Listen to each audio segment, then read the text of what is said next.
Good morning दोस्तों, कैसे हैं आप सभी। उम्मीद करते हैं आप सभी अच्छे होंगे। और तैयारी कैसी चल रही है आपकी, वो भी अच्छी चल रही होगी।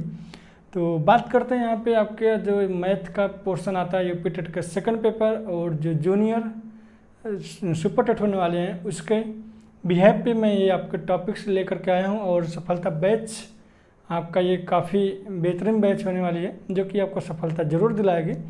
तो मैथ के पोर्शन में आज हम बात करेंगे नंबर सिस्टम। और इस वीडियो में खास अभी इस वीडियो में कुछ नया भी किया गया है। तो आप जो भी पोर्शन में पढ़ा रहा हूँ, आप पार्टिकुलर पोर्शन पे आप जा सकते हैं इस टाइमलाइन पे क्लिक करके।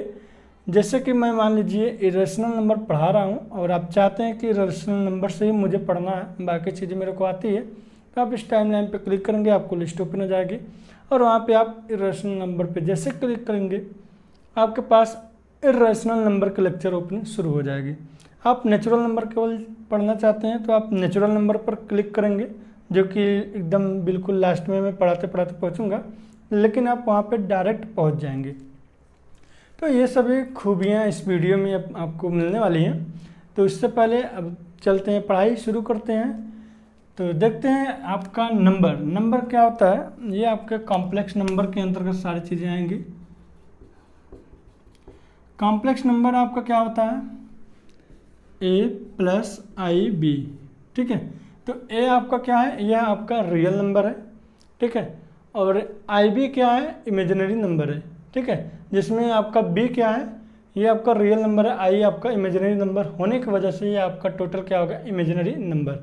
तो कहने का मतलब a आपका यहाँ पे आपका हो गया रियल नंबर, और ib आपका क्या हो गया, इमेजिनरी नंबर। अब बात करते हैं रियल नंबर। तो इसके दो पार्ट्स होते हैं, एक होता है रैशनल नंबर, एक होता है इरेशनल नंबर। तो रियल नंबर के अंतर्गत रैशनल नंबर जैसा कि इसके लिए मैं आपको स्पेशल वीडियो दूंगा। रैशनल नंबर, इरेशनल नंबर निकालना, इन सब के बारे में बहुत सारी डिटेल्स हैं जो कि काफ़ी बारीकियां हैं, उसमें काफ़ी कन्फ्यूजन भी होती है। बट यहाँ पे अभी हम आपको ऊपर से बता दे रहे हैं, काफ़ी चीज़ यहाँ पे भी क्लियर हो जा रही है। रैशनल नंबर वे नंबर होते हैं जिनको हम P/Q के फॉर्म में लिख सकते हैं। कहने का आशय है P/Q, ठीक। एक चीज़ P/Q को आप दूसरे नज़रिए से देखेंगे तो इसको क्या बोलते हैं आप, रेशियो, ठीक। कोई भी अगर फ्रैक्शन में है उसको आप रेशियो में भी कन्वर्ट कर सकते हैं। तो यही जो रैशनल नंबर है ये किससे मिलकर बना है, रेशियो शब्द से कहीं ना कहीं मिलकर बना है। तो रैशनल नंबर जो होते हैं वह P/Q के फॉर्म अर्थात फ्रैक्शन के फॉर्म में यदि हम लिखते हैं तो वो क्या होता है, रैशनल नंबर होता है। तो कहने का इसका एग्जाम्पल अगर हम लेते हैं तो एग्जाम्पल के तौर पे इसके हो जाएंगे, जैसे कि आपका 3 हो गया, 5 हो गया, कोई भी नंबर हो गया, ठीक है, -2 हो गया, -4 हो गया, एनीवे। और बात करते हैं √4 हो गया, √9 हो गया, ठीक है, या 2/5, ठीक।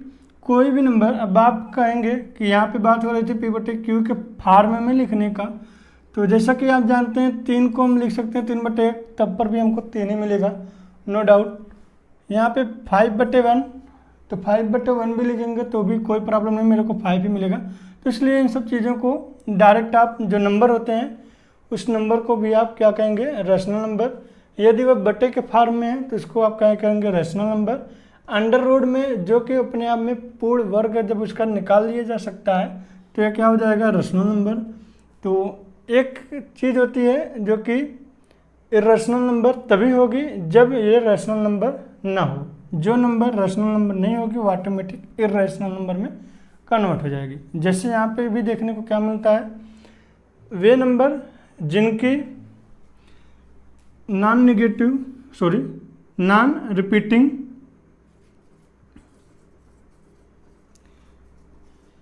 ठीक, मतलब वे नंबर जो रिपीट नहीं होती हूँ और जिनका क्या हो कोई, कहने का अर्थ ये है, जैसे कि एक एग्जांपल मैंने यहाँ पे देना भूल गया।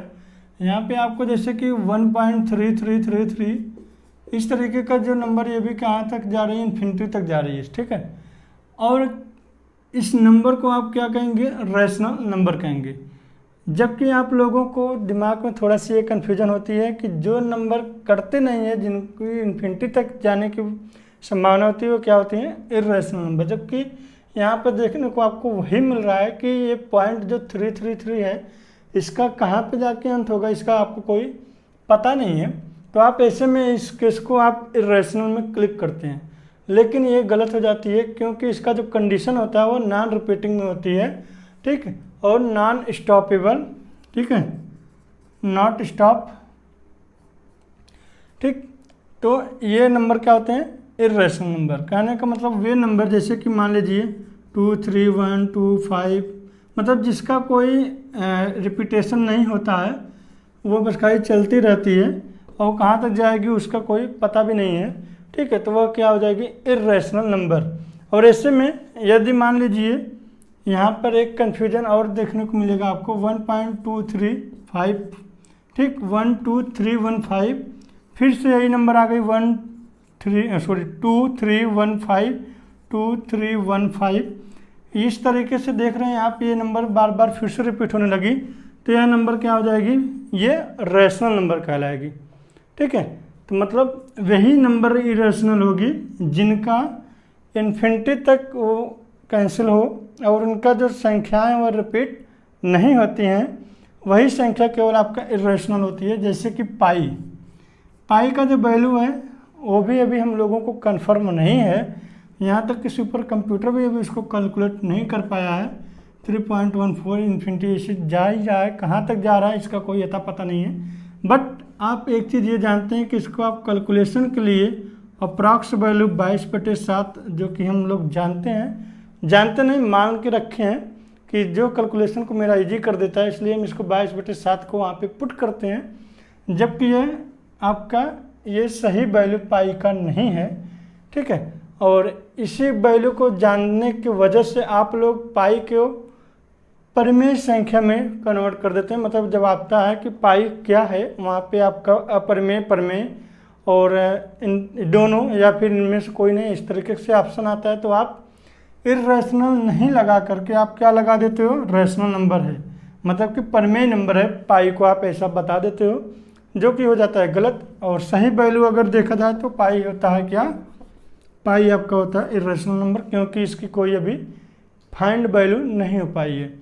और जो ये आप 22/7 में कंफ्यूज होते हैं, ये आपका अप्रॉक्स वैल्यू होता है, केवल कैलकुलेशन के लिए ये यहाँ पे रखा गया है, ठीक। 22/7 पाई का मान 22/7 रखा जाता है। एक होता है ई, ठीक, जिससे बोलते हैं इप्सिलॉन, तो इसका भी आपका वैल्यूज अभी तक कैलकुलेट नहीं किया गया है। तो अब हम इसके आगे देखते हैं कि रैशनल नंबर के भी पार्ट्स हैं, ठीक है।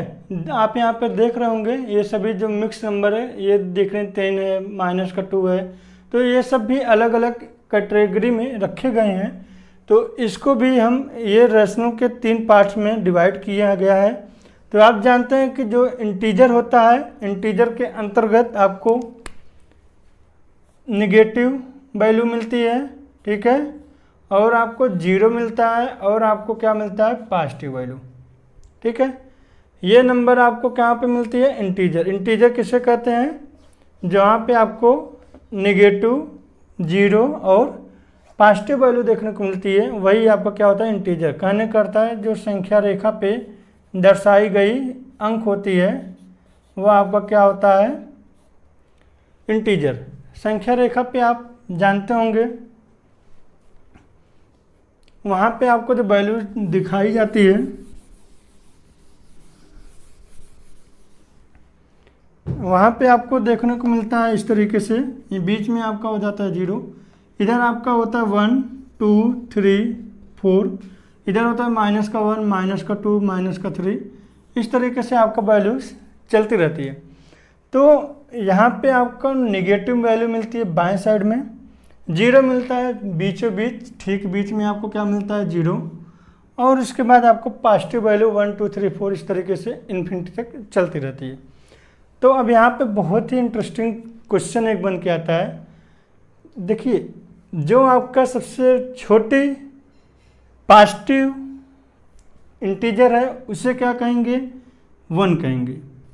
सबसे छोटी पॉजिटिव इंटीजर यहाँ आपका क्या हो जाएगा, 1। ठीक। और यदि आपसे सबसे बड़ी अगर पूछ लेता है तो वहाँ पे आपका क्या हो जाएगा, इन्फिनिटी। सबसे बड़ी पॉजिटिव इंटीजर। ठीक है। और एक पॉइंट यहाँ पे आते हैं, यदि सबसे छोटे नेगेटिव इंटीजर यदि बोलते हैं, ठीक है, यदि आपसे नेगेटिव वाला बोलते हैं, इसको आपको कंफ्यूजन ना बने और स्पष्ट विजिबल हो। ठीक है। तो यहाँ पे यदि आपसे नेगेटिव वाले बोलते हैं तो ये आपका क्या हो जाएगा, सबसे छोटी नेगेटिव इंटीजर की बात कर रहे हैं, तो यहाँ पे आपका वो क्या हो जाएगा, इन्फिनिटी हो जाएगा। अब यहाँ पे देखिए बहुत लोग कंफ्यूज होकर के -1 को टिक करते हैं, लेकिन वो क्या होता है, गलत होता है। यहाँ पे इन्फिनिटी क्यों हुआ, अब इसको भी जान लेते हैं। क्योंकि आप जानते हैं कि जब हम राइट साइड में बढ़ते हैं तो हमारी वैल्यू क्या होती है, बढ़ती जाती है। ठीक। आप नेटवर्क देखते होंगे, जैसे जैसे आपका नेटवर्क बढ़ता है वह क्या होता है, खूंटी उसका जो बड़ा होता है वह चला जाता है। ठीक है। तो ये कहने का मतलब आपका क्या हो गया, जैसे जैसे आप राइट साइड में बढ़ेंगे आपका जो उसकी है वैल्यूज है वो क्या होती है, बढ़ती जाती है। तो ठीक वही चीज़ इस संख्या रेखा से ही लिया गया है। तो ये क्या है, आपका जो बिल्कुल बाएं साइड में होगा वो क्या हो जाएगा, वो बिल्कुल छोटी वैल्यू होगी, जिसे हम क्या कहेंगे, इन्फिनिटी कहेंगे। क्योंकि अभी वो हमको पता नहीं है, कोई भी वैल्यू आप निकालते हो, मान लो सपोज कि कुछ भी नंबर ले लिए, लेकिन एक पॉइंट और कम हो जाता है, इसलिए हम इसको इन्फिनिटी से दर्शाते हैं, जो कि -इन्फिनिटी होता है। ठीक है। अब बात करते हैं यदि सबसे बड़ी नेगेटिव इंटीजर के लिए, अब ये क्या हो जाएगा, तो सबसे बड़ी नेगेटिव इंटीजर आपको क्या हो जाएगा, यहाँ पे -1, क्योंकि अब इसके आगे जब जाएंगे तो 0 हो जाएगा और उसके बाद क्या हो जाएगा, पॉजिटिव में आ जाएंगे, इसलिए हम क्या हो जाएगा, ये -1 जो है सबसे बड़ी नेगेटिव इंटीजर है। अब बात करते हैं 0 के लिए। 0 क्या है, 0 आपका है non negative non positive, sorry V E से, इसको जो इंडिकेशन है इसका नेगेटिव के लिए माइनस लगा करके वी लगा सकते हैं और पॉजिटिव के लिए प्लस लगा करके वी ई लगा सकते हैं। तो 0 आपका कैसा नंबर है, non negative non positive integer number है। ठीक है। तो आपको लिए ये आपके 5 जो फैक्टर हैं, ये आपको डायरेक्ट यहाँ से क्वेश्चन पुटअप किया जाता है। नेचुरल नंबर जैसा कि हम जानते हैं कि 1 से शुरू होती है और इन्फिनिटी तक जाती है। ठीक है। इसीलिए इसको हम क्या कहते हैं, नेचुरल नंबर। और ये होता है 1 2 3 4, ये कहाँ तक जाती है, इन्फिनिटी तक जाती है। तो ये क्या हो जाता है, नेचुरल नंबर। और ये क्या होता है, होल नंबर। होल नंबर में क्या चीज़ होती है, आपका 0 जब जुड़ जाता है तो वही होल नंबर हो जाता है। बस इतना ही डिफरेंट है इन दोनों में। ठीक है। यहाँ पे 0 से शुरू होता है, 1 2 3 इस तरीके से इन्फिनिटी तक। तो ये क्या आपका होता है, होल नंबर। और ये क्या होता है आपका, नेचुरल नंबर। ठीक है। 1 से शुरू हुई नेचुरल, 0 से शुरू हुई होल, जिसमें नेगेटिव 0 पॉजिटिव सभी चीज़ें हैं, उससे क्या कहेंगे, इंटीजर कहेंगे। अब हम इसके भी 2-3 फैक्टर को जान लेते हैं। होल नंबर में आपको जो भी n टर्म तक जाएगा, जैसे कि आपसे बोला जाए 5 लगातार होल नंबर बताइए, तो कहाँ से कहाँ तक शुरू होगी, वह 0 से 4 तक शुरू होगी। और यहाँ पे यदि आपसे पूछा जाए 5 लगातार नेचुरल नंबर, तो जब 5 लगातार नेचुरल नंबर पूछा जाएगा तो ये 1 से शुरू होकर के 5 तक जाएगी और ये आपका 4 तक जा कर के रुक जाएगी, क्योंकि यहाँ पे 0 भी काउंट हो जा रहा है। कहने का जो अर्थ है, यहाँ पे आप देख लीजिए कि 3 4 1 हो गया, 2 हो गया, 3 हो गया, 4 हो गया, 5 हो गया। तो 5 लगातार संख्याएं हमें मिल गई 0 से 4 तक। यहाँ पर हमको देखने को क्या मिलेगा, 1 अंक, 2 अंक, 3 अंक, 4 अंक, 5 अंक। लगातार हमें 5 अंक कहाँ से मिल रही है, 1 से लेकर के 5 तक। तो ये चीज़ें हमें क्वेश्चन में काफ़ी डाउट पैदा कर देता है। हालांकि ऐसे क्वेश्चन कंफ्यूज करने वाले बहुत ही रेयर केस में आता है, बट आता है कभी कभी, और ऐसे क्वेश्चन को आप गलत भी कर देते हैं। बहुत सरल है, इसको शब्दों में बस खाली ध्यान देना है कि शब्द में हमें प्राकृतिक संख्या दी गई है, पूर्ण संख्या दी गई है, कि पूर्णांक दिया गया है, क्या दिया गया है, इस चीज़ को हमको बस खाली ध्यान में रखना है। तो यह आपको अच्छे से समझ जाइए। और यहाँ पे देखिए प्राकृतिक संख्याएं जो हैं, इसकी सबसे छोटी संख्या क्या है, 1 है। और अब यहाँ पे जो आपका सम और विषम जो निकल करके आता है वह किससे बना होता है, होल नंबर से मिल करके बना होता है, सम संख्या और विषम संख्या। तो यहाँ पे उसके भी कुछ फैक्टर हैं काफ़ी अच्छे जो कि आपको जानना चाहिए। तो बात करते हैं उसके लिए भी सम और विषम को। तो यहाँ पे आप देखिए सम में 2-3 फैक्टर जो कि आपको ध्यान रखना है, बाकी चीज़ें तो आप जानते ही हैं। वे संख्या जो 2 से कट जाती है वो क्या होती है, सम होती है। और वह संख्या जो 2 से नहीं कटती है वह क्या होती है, विषम होती है। तो कहने का यहाँ पे अर्थ है 0 सबसे छोटी, पहले इसके बात कर लेते हैं सम के लिए। सबसे छोटी सम संख्या क्या है, सबसे छोटी सम क्या है। तो आप जानते हैं कि जो भी नंबर शुरू होती है होल से ही आपका सम और विषम मिल करके बनते हैं, नेचुरल से ही मिल करके बनते हैं। तो यहाँ पे आपका जो नेचुरल नंबर है वह 1, 2, 3, 4, 5, 6 इस तरीके का है। तो 1 को हम 2 से काटेंगे तो कटेगा नहीं, इसलिए सबसे छोटी संख्या ये हो ही नहीं सकती। 2 को 2 से काटेंगे तो कट जाएगी, इसलिए ये क्या है, सम संख्या है, और यही सबसे छोटी सम संख्या भी कहलाएगी। तो ये हमारा आंसर क्या हो जाएगा, सबसे छोटी सम संख्या क्या है, ये क्या कहलाएगा, 2 कहलाएगा। और यदि आपसे बोला जाए कि प्रथम सम, यह भी आपको क्या कहलाएगा, 2 कहलाएगा। ठीक है। अगर आपको पहला सम संख्या से शुरू करना है, जैसे कि मान लेते हैं कि 5 एग्जाम्पल के तौर पे 5 लगातार सम संख्या बताइए। ठीक है, तो 5 लगातार सम संख्या आपका कैसे होगा, 2 होगा, 2, 4, 6, 8 और 10। इस तरीके से आपका क्या कहलाएंगे, सम संख्याएं। क्योंकि 3 जो है 2 से कटेगा नहीं, 5 2 से कटेगा नहीं, 6 जो है कट जाएगा, 4 तो ऑलरेडी वो भी बता दिए कटेगा। इसके आगे 7 आएगा, 6 के बाद 7 तो कटेगा नहीं, 8 जो है कट जाएगा 2 से। इस तरीके से 9 नहीं कटेगा, 10 जो है कट जाएगा। ऐसे ऐसे ही आपके क्रम से चलते रहेंगे। तो ये आपके हो गए क्या, सम संख्याएं। अब बात करते हैं जो बच गए वो क्या हो जाएंगे, विषम संख्याएं। अब यहाँ पे एक बहुत ही इंटरेस्टिंग फैक्टर है। यदि आपसे बोलता है एक लैंग्वेज में कि सबसे ठीक है, सबसे छोटी पूर्णांक संख्या बताइए, सबसे छोटी सम पूर्णांक संख्या बताइए। तो सबसे छोटी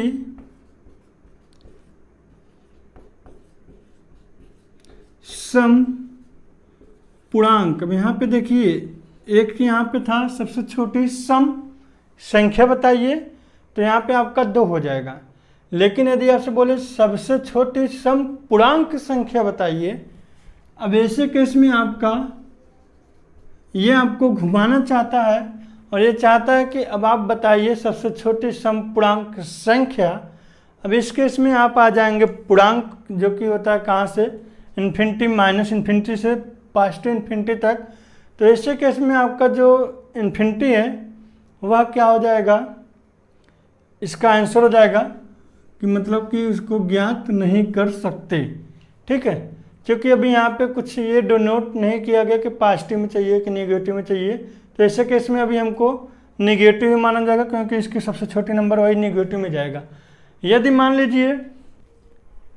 मान लीजिए यहाँ पर आपको आता है कि धन पूर्णांक, सबसे छोटी सम धन पूर्णांक, यहाँ पर देखिए सम पॉजिटिव पूर्णांक संख्या, तब ऐसे केस में आपको यहाँ पे केस मिल जाएगा, क्या हो जाएगा 2, ठीक।